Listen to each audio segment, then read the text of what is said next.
आप तमामी हाज़रीन नाज़रीन व सामईन का खैर मकदम है आपके अपने YouTube channel A to Z info पर।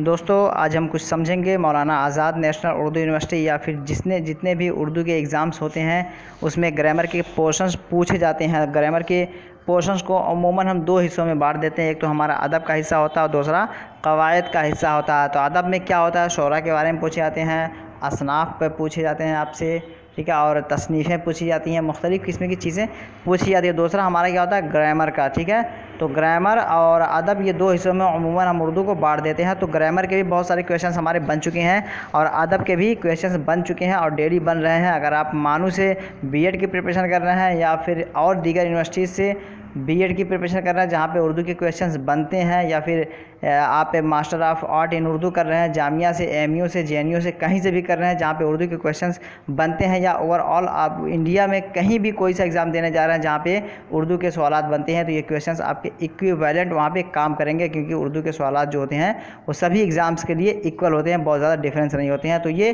प्रीवियस वीडियोज़ को आप देखें जो बनाए जा चुके हैं, या मानो कि जो प्रीवियस पेपर्स को सॉल्व किया जा चुका है उन्हें देखें और अपनी प्रिपरेशन आप अच्छी करें। और आपके बीएड के अगर परीक्षार्थी आप हैं तो बीएड में आपके दो पार्ट्स के क्वेश्चंस आते हैं। पहला जो आपका होता है 50 आपका जनरल होता है और 50 प्लस आपके सब्जेक्ट से होता है। तो 50 का जो जनरल का होता है उसके हवाले से मैं एक प्रैक्टिस सेट बना दिया हूँ जिसमें टोटल मैं कवर कर दिया हूँ 50 क्वेश्चंस को, जिसमें आपका जनरल नॉलेज है, जनरल इंग्लिश है, जनरल उर्दू है, टीचिंग एप्टीट्यूड है, मेंटल एबिलिटी है। इन पोर्शंस को देखेंगे तो आपके बहुत सारे एरियाज़ को कवर इसमें हो जाएंगे। तो ठीक है, तो इन्हें देख लीजिए और जो बनाए गए हैं मानो के क्वेश्चन पेपर या जो सॉल्व कराया जा रहा है डेली, उन्हें आप देखते रहे, आपकी तैयारी इंशाल्लाह अच्छी हो जाएगी। तो आज जो हम सॉल्व करेंगे वो हमारा है काफ़ी इंपॉर्टेंट फैक्टर है, काफ़ी लोगों को दिक्कत होती है इसमें, और ये दिक्कत वाली बात है अगर नहीं समझेगा इंसान तो ये एक तरह का प्रीपोजिशन कह लीजिए, प्रीपोजिशन का जिस तरह इंग्लिश में होता है इसको प्रीपोजिशन कह लीजिए, या फिर नुकात कहते हैं उर्दू में। यहाँ एग्जैक्ट नेम इसको समझने के लिए हम देखते हैं, यहाँ पे लिखा हुआ है तहरीर में रमूज़ औक़ाफ़ की अहमियत व ज़रूरत। तहरीर क्या होता है, हम जब लिखते हैं, ठीक है, एक हमारा रिटन फॉर्म होता है, एक ओरल फॉर्म होता है। तो ओरल फॉर्म में तो ये रमूज़ औक़ाफ़ का उतना ज़्यादा ध्यान नहीं होता, वो आपके एक्सप्रेशन पे डिपेंड करता है। लेकिन जब तहरीर करते हैं, किसी चीज़ को लिखते हैं रिटन फॉर्म में, जब कोई आपके सामने फॉर्मेट आता है, कोई इससे मजमून आता है या आपको जुमला बनाना होता है, तो रमूज़ औक़ाफ़ क्या होता है, ठहराव, रुकाव, ठीक है, सकता, अलामत, जिससे कि पता चले कि ये जुमला किस तरह का है, क्योंकि आप बोल नहीं रहे हैं। बोलने में क्या होता है कि एक्सप्रेशन दिखता है कि आप सवाल कर रहे हैं कि जवाब दे रहे हैं, लेकिन लिखा हुआ है तो आपका एक्सप्रेशन जो पैदा होगा वो आपका एक्सप्रेशन मीन्स कि मतलब वो पता कैसे चलेगा कि ये सवालिया है या फिर मुस्बत है, या फिर यहाँ पे कोई तक़वियत दी जा रही है, या फिर कोई ताज्जुब बात कही जा रही है। तो इन्हीं तमाम बातों को इजहार करने के लिए या दिखाने के लिए, ज़ाहिर करने के लिए जुमला किस टाइप का है, तो रमूज़ औक़ाफ़ का इस्तेमाल होता है। तो रमूज़ औक़ाफ़ के इस्तेमाल को हम आज थोड़ा समझेंगे, क्योंकि काफ़ी ज़रूरी होता है, काफ़ी क्वेश्चन बनते हैं यहाँ से हम थोड़ा सा पढ़ेंगे इसके बारे में, उसके बाद हम डायरेक्टली पहुँचेंगे पॉइंट्स की तरफ। और ये पीडीएफ इन लास्ट हम आपको प्रोवाइड करवा देंगे। डिस्क्रिप्शन बॉक्स में आपको टेलीग्राम व्हाट्सएप ग्रुप का लिंक मिल जाएगा, वहाँ से आप मेरे साथ ज्वाइन हो सकते हैं, या लास्ट में मैं खुद अपना मोबाइल नंबर दे दूँगा, जहाँ पर आप मुझे मैसेज करेंगे, मैं आपको ग्रुप में ऐड कर दूँगा। तो स्टार्ट करते हैं। इंसान जब आपस में क्यों पढ़ रहा है, इसलिए कि समझ जाए आदमी की रमूज़ औक़ाफ़ है क्या। इंसान जब आपस में गुफ्तगू करता है तो उसके मुख्तलिफ उसलूब व अंदाज़ होते हैं, ठीक है। जब इंसान बातचीत करता है तो बहुत सारे उसके तरीके होते हैं। एक बात इंसान कहता है दूसरे अंदाज से, और दूसरा बात वही कहेगा, दूसरा इंसान उसी बात को दूसरे अंदाज से कहेगा। तो हर किसी का अंदाज़े कलाम जो है, मेथड ऑफ कम्युनिकेशन डिफरेंस होता है, ठीक है। बात कभी मुस्बत होती है तो कभी मनफी, कोई लम्हा गम का होता है तो कोई खुशी का, लहजा कभी सख्त होता है तो कभी नरम, कोई बात उसे ताज्जुब में डालती है तो कभी उसे खौफ का सामना करना पड़ता है। ये एक तरह का सब टाइप्स हैं कि इतनी सिचुएशंस बात करने के दौरान आती है, खुशी, गम, मोहब्बत, इश्क, ठीक है, ये सारी चीज़ें आती हैं। लेकिन ये चीज़ें पता कैसे चलेंगी हमें कि ये गम का जुमला है या एक तरह का खुशी का जुमला है, रंज का जुमला है, ठीक है, मनफी है, मुस्बत है, या फिर मारफा है, नकरा है, या फिर सवालिया है, क्या है। इन चीज़ों को पता करने के लिए हम क्या करते हैं, ठीक है। तो इन्हीं चीज़ों को पता करने के लिए हम रमूज़ औक़ाफ़ का मुताला करते हैं। ये वाला पैसेज पढ़ देते हैं, काफ़ी अच्छा पूरा एग्जैक्ट खुलासा इसमें बताया जा चुका है। तो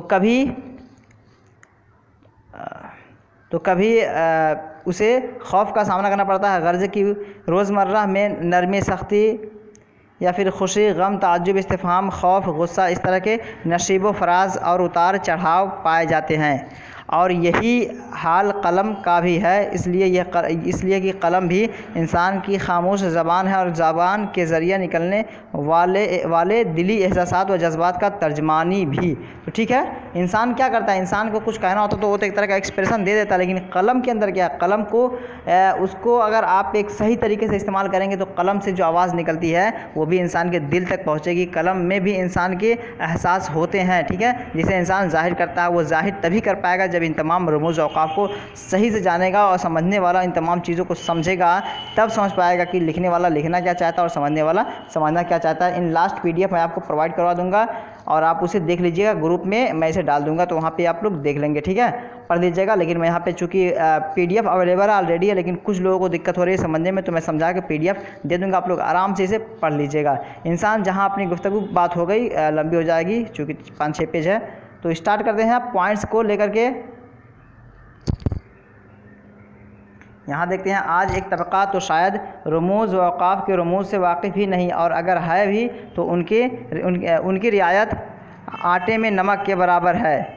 हाँ, अदबी तहरीरों में तो उनकी रियायत की जाती है, लेकिन रमूज़ औक़ाफ़ का ताल्लुक़ महज़ अदबी तहरीरों से ही नहीं है, बल्कि मुतलक़ उसका ताल्लुक़ किसी ज़बान के तहरीरी मवाद से है। तो ठीक है, मतलब बहुत ज़्यादा लोग इसको फॉलो नहीं करते हैं, लेकिन चूँकि इसको मेंटेन रखना है, इसकी डिग्निटी को आपको सस्टेन करना है, बरकरार रखना है, तो इसे समझना ज़रूरी है ताकि एक अच्छा आप उर्दू राइटर या मतलब मुहर्रिर बन सकें, ठीक है। तो यहाँ से स्टार्ट करते हैं हम। सख्ता किसे कहते हैं, इसे हम पढ़ेंगे कि इनका इस्तेमाल कहाँ होता है। सख्ता छोटे छोटे जुमलों के दरमियान उसका इस्तेमाल होता है, जिनसे मिलकर एक बड़ा जुमला बनता है और एक बात मुकम्मल हो जाती है। जैसे उस्ताद मोहतरम आए, उसके बाद आपका सख्ता है, दरसगाह में दाखिल हुए सख्ता है, कुर्सी पर बैठे और सबक पढ़ाया।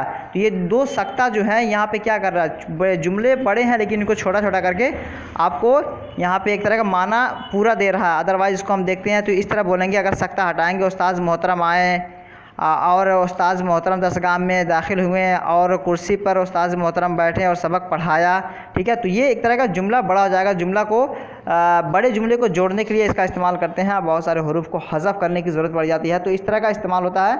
और ये अगर पूछेगा सिंबल, क्वेश्चन अगर बनता है तो आपका दे देगा यहाँ पे सिंबल, ठीक है, ये डाल देगा सख्ता और पूछेगा कि इसमें सख्ता की अलामत क्या। तो ये जहन आपको रखना है, चूँकि आपको सब्जेक्टिव नहीं देखना, ऑब्जेक्टिव है, तो आपको ये सिंबल जहन में रखना है। थोड़ा सा और देखते हैं, मुख्तलिफ अस्मा को जोड़ने के लिए बतौर हरफ इल्लत के भी इस्तेमाल होता है, ख्वाह वो मातूफ़ अलैह हो, जैसे हज़रत अबू बकर सिद्दीक़, ठीक है, हज़रत उमर, हज़रत उस्मान व हज़रत अली एक ही शमा के 4 परवाने थे। तो देखिए सबके बाद क्या पे लगा हुआ है, एक सख्ता लगा हुआ है, यहाँ भी सख्ता लगा हुआ है, यहाँ भी सख्ता हुआ। तो मतलब अगर नाम लेना होता है इस तरह हम एक तरह कॉमा लगाते हैं, इंग्लिश में किसी का नाम लेते जाते हैं और लास्ट में जो होता है एंड लगा देते हैं आखिरी वाले से पहले, तो ये आपका बिल्कुल ऐसे ही लगा, ठीक है। तो जिस तरह की किसी नाम को शुमार कराने के लिए हम कॉमा लगाते हैं, उसी तरह उर्दू में सख्ता का इस्तेमाल होता है किसी चीज़ को जोड़ने के लिए। अब इसको छोड़ के अब नेक्स्ट पे आते हैं हम। नेक्स्ट हमारा वक्फ़ा है। बीच के पॉइंट्स को आप एक मतलब प्लीज़ पढ़ लीजिएगा, चूँकि वीडियो लंबी ना हो जाए, इसी वजह से हम मुख्तसर चलेंगे और फर्दर आप लोग समझ लीजिएगा, बहुत ज़्यादा डिफ़िकल्ट नहीं है। वक्फ़ा की अलामत आप देखेंगे, ठीक है, आपको देखना वक्फ़ा की अलामत इस तरह करके आपको नीचे डॉट लगा हुआ। वक्फ़ा की अलामत अगर पूछेगा कि वक्फ़ा की अलामत मज़कूरा मिसालों में से कौन सा है, तो आपको ये जहन नशीन रखना है कि वक्फ़ा की अलामत क्या है। इसका मतलब जुमलों के बड़े बड़े अज्ज़ा के दरमियान होता है जहाँ सख्ता के बिलमुकाबिल ज़्यादा ठहराव की गुंजाइश हो। जैसे आपका जो सख्ता होता है, कॉमा होता है, वहाँ पे ठहराव तो होता है, जैसे मसलन मैं और मेरे दोस्त खालिद, फैज़ान, सद्दाम, सुल्तान और रहमान गए।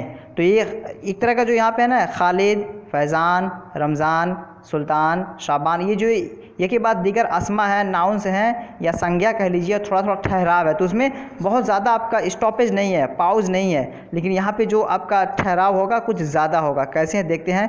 सुर्खियाँ, जैसे सुर्खियाँ बनाने के तरीके, ठीक है, सुर्खियाँ बनाने के तरीके, जुमला भी आपका बड़ा होगा। सुर्खियाँ बनाने के तरीके के बाद वक्फ़े का इस्तेमाल हुआ है। सुर्खियों की किस्में, यहाँ भी आदमी कुछ ताख़ीर से रुकेगा।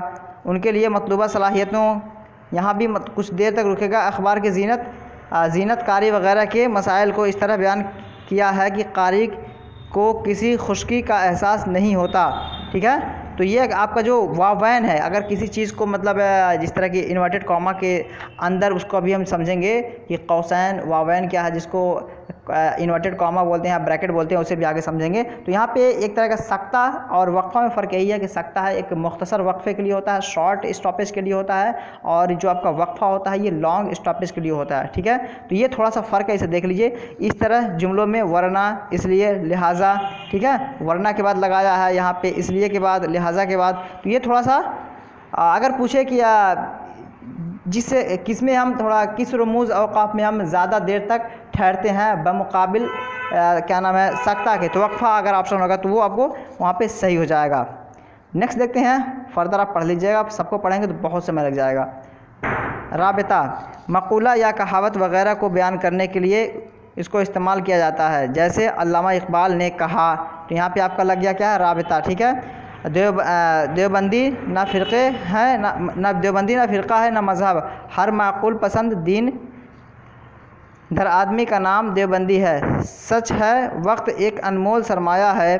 ठीक है, तो यहाँ पे आपका जो इस्तेमाल किया गया है किसी के कोई मतलब स्टेटमेंट नकल करने के लिए बयान करना, जिस तरह आपका डायरेक्ट इनडायरेक्ट में होता है, और डायरेक्ट इनडायरेक्ट में तो वहाँ पे ऐसा नहीं होता, बल्कि वहाँ पे कॉमा लगा के इन्वर्टेड कॉमा के थ्रू हम करते हैं। लेकिन यहाँ पे क्या होता है कि किसी के कौल को नकल करना, तो यहाँ पे उर्दू में क्या होता है कि हम राबिता लगा करके इन्वर्टेड कॉमा में उसको हम जिक्र करते हैं, यानी वावैन में उसको हम जिक्र करते हैं। तो ये आप जहन नशीन रखें कि राबिता का सिंबल क्या है, उसकी शनाख्त क्या है, अलामत क्या है। ये आपके लिए अभी ख़ास है, सब्जेक्टिव में ना जाके ऑब्जेक्टिव आपके लिए ये बिल्कुल 100% यहाँ पे याद रखने की ज़रूरत है। अगला देखते हैं, तफसीला क्या है। तफसीला किसी लंबे इक़्तिबास या किसी फ़हरिस्त को पेश करते वक्त उसका इस्तेमाल होता है। ठीक है, तफसीला क्या है, किसी लंबे इक़्तिबास कहते हैं पैसेज को। ठीक है, पैसेज जो हमारा होता है एक, उसे हम बोलते हैं किसी लंबे इक़्तिबास या किसी फ़हरिस्त को पेश करते वक्त उसका इस्तेमाल होता है।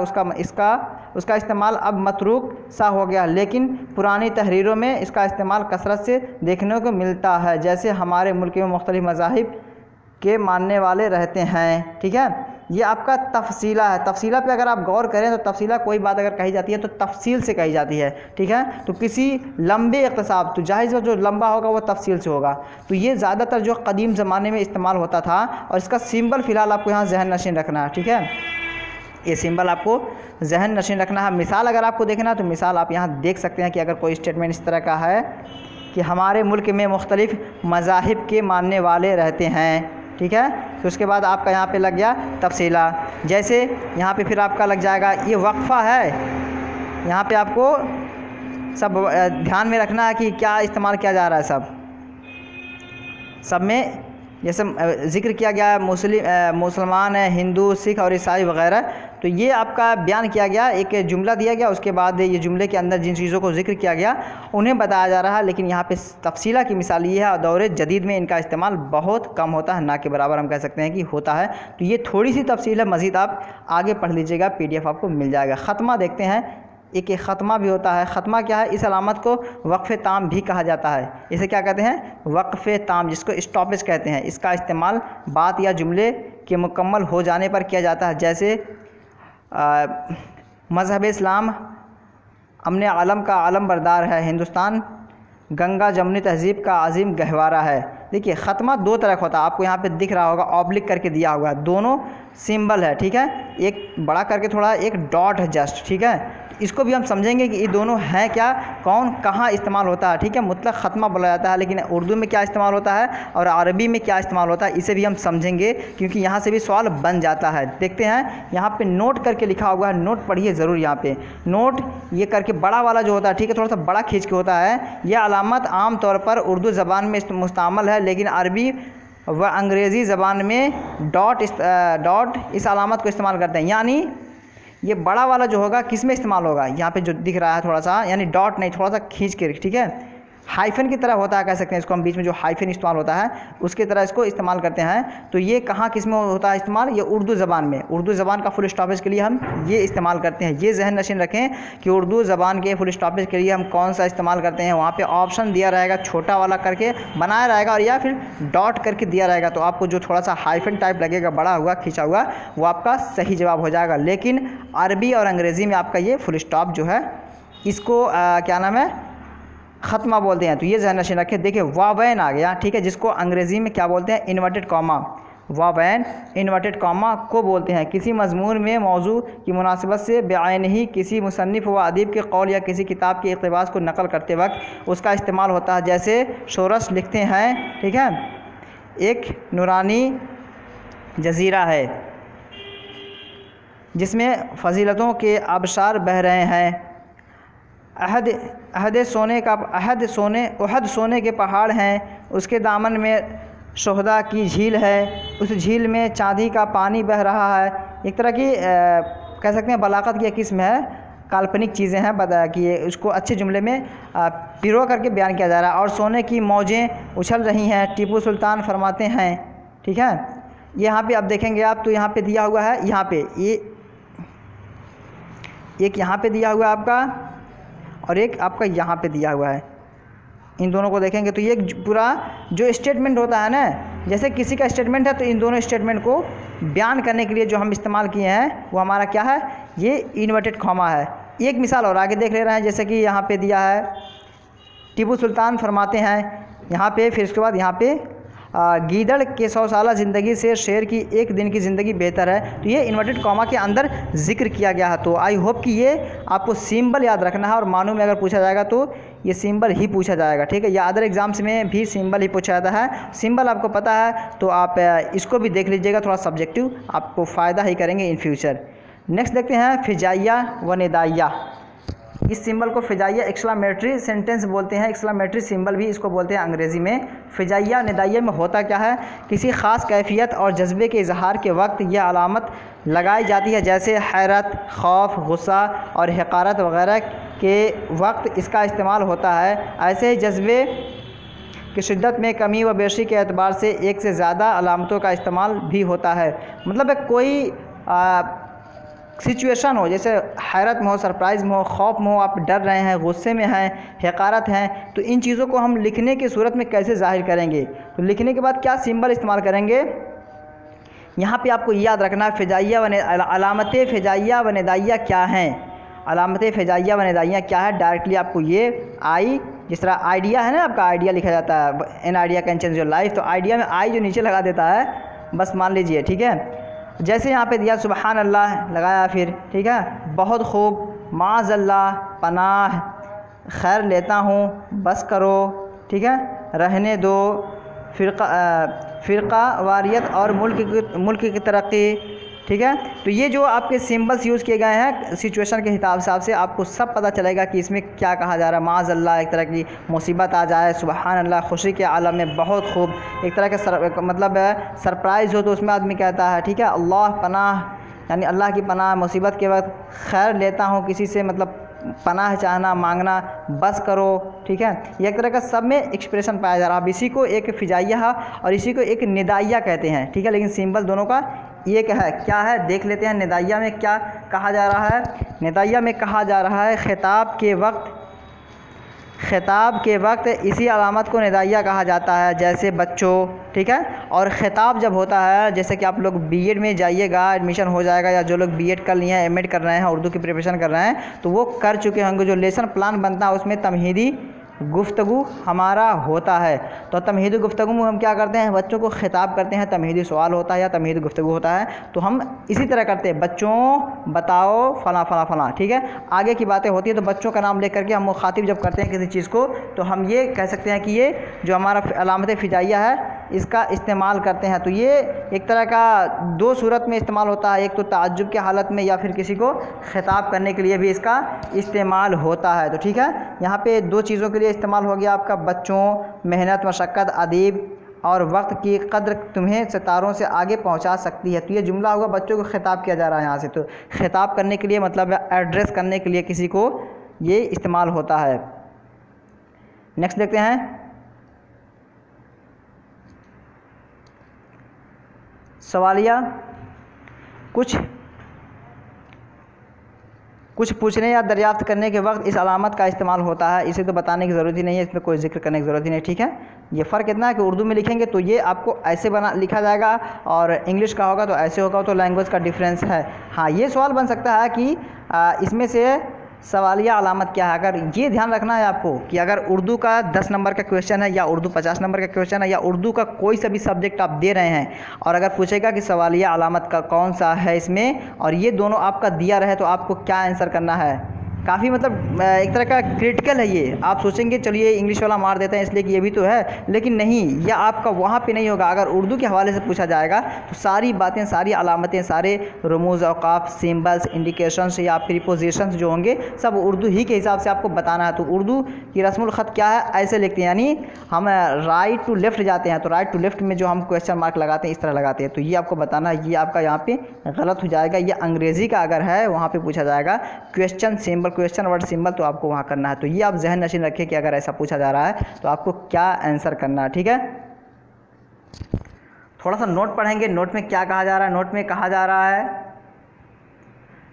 दाहिनी तरफ से लिखी जाने वाली ज़बानों में उसकी अलामत इस तरह है। देख रहे हैं यहाँ पे दे दिया, जैसे अरबी, फ़ारसी, फलाम। बात वही जो मैं बोला हूँ, पूरा पढ़ लीजिए, कोई दिक्कत नहीं है, मतलब वही निकलेगा जो मैं बोल दिया हूँ थोड़ी देर में। ख़त देखते हैं कि ख़त किसे कहते हैं।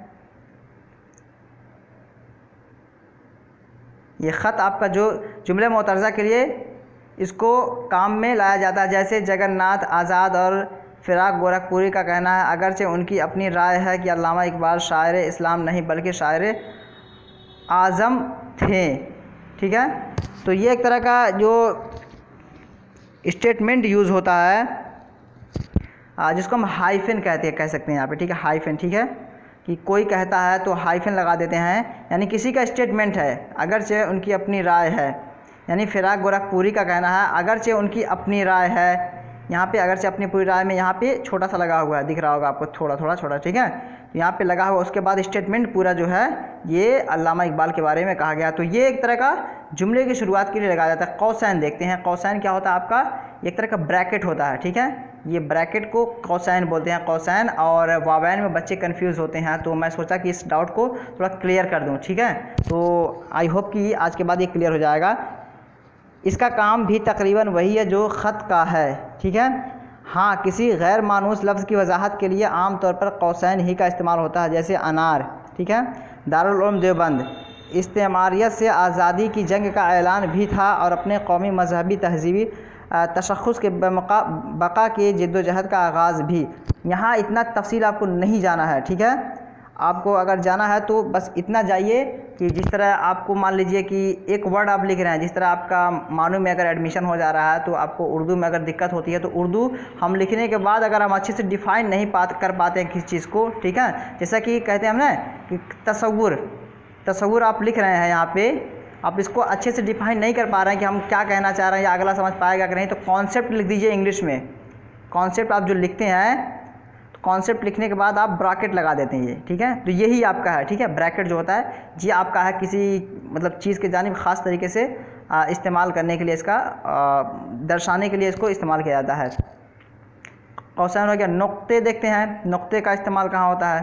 ठीक है, किसी महजूफ़ इबारत की जगह इसका इस्तेमाल होता है, यानी किसी लंबी इबारत को नकल करके वक्त इख्तिसार की पेश नज़र इबारत का कुछ हिस्सा नकल करते हैं और बकिया इबारत की जगह उन नुक्तों का इस्तेमाल करते हैं। आम तौर पर क़िल्लत जगह या क़िल्लत वक्त की बिना पर ऐसा होता है, जैसे उर्दू शोरा के मशहूर तज़किरा नवीस मोहम्मद हुसैन आज़ाद ने वली दक्कनी को शोरा का बाबा आदम कहा है। और ठीक है, यानी मोहम्मद हुसैन के आज़ाद के बारे में जो स्टेटमेंट है, मोहम्मद हुसैन आज़ाद का जो वली दक्कनी के बारे में पूरा स्टेटमेंट है, उसको पूरा ना लेकर के थोड़ा लिख करके इशारा कर दिया जा रहा है कि हाँ इसके बाद जो है ये पूरा है। तो आप पूरा कहीं और से पढ़िए, आपको यहाँ पे इशारा देने के लिए या फिर वक्त की कमी की वजह से या जगह की कमी की वजह से इसका इस्तेमाल होता है। तो वही है कि हम किसी चीज़ को, आप जब लेसन प्लान बनाते हैं तो आपका जो पेशकश होता है तो आप पेशकश में भी पूरा ना लिख करके डॉट करके लगा देते हैं। ठीक है, तो उसे हम बोलते हैं नुक्ते। तो ये कुछ बेसिक इन्फॉर्मेशन थी, आई थिंक कि ये आपको अच्छा लगा होगा। और ये इन नुकात को अगर आप देख ले रहे हैं तो इंशाअल्लाह अगर यहाँ से सवाल बनेंगे तो आप आसानी से इन्हें कर देंगे, कोई दिक्कत नहीं होगी। तो लास्ट में थोड़ा सा और पढ़ लेते हैं। रमूज़ औक़ाफ़ के मुताल्लिक़ यह चंद बातें थीं जो सुपुर्द कलम। ठीक है, तो ये कोई ख़ास नहीं है। तो चलिए यहीं पे अब इसको ख़त्म करते हैं। तो मुझे लगा कि ये आपको देना चाहिए, तो आप अगर देखेंगे तो आपकी तैयारी अच्छी हो जाएगी। दोस्तों को शेयर करें जो कोई भी उर्दू से रिलेटेड, मानू से रिलेटेड या दीगर उर्दू कॉम्पिटिटिव एग्जाम्स की प्रिपरेशन कर रहे हैं, उनको बताएं ताकि वो लोग भी इस वीडियो से फ़ायदा उठा सके। काफ़ी कन्फ्यूज़न होता है इसमें, ठीक है, कि आपके वक्फ़ा क्या है, सक्ता क्या है, ख़त्मा क्या है, निदाइया क्या है, फ़िजाइया क्या है, या फिर आपका जो वावैन कौसैन, ये ऐसे मतलब एक तरह के सिम्बल्स हैं जो आप गलत करेंगे तो आपका पूरा 1 नंबर चला जाएगा। तो 1 नंबर बचाने के लिए प्लीज़ देखें और दोस्तों को भी गाइड करें, बताएं ताकि वो लोग भी फ़ायदा उठाएं। तो दीजिए इजाज़त, फिर मिलते हैं नेक्स्ट वीडियो में। तब तक के लिए have a nice day, have a good day, that's all, thank you, bye, खुदा हाफिज़, टेक केयर।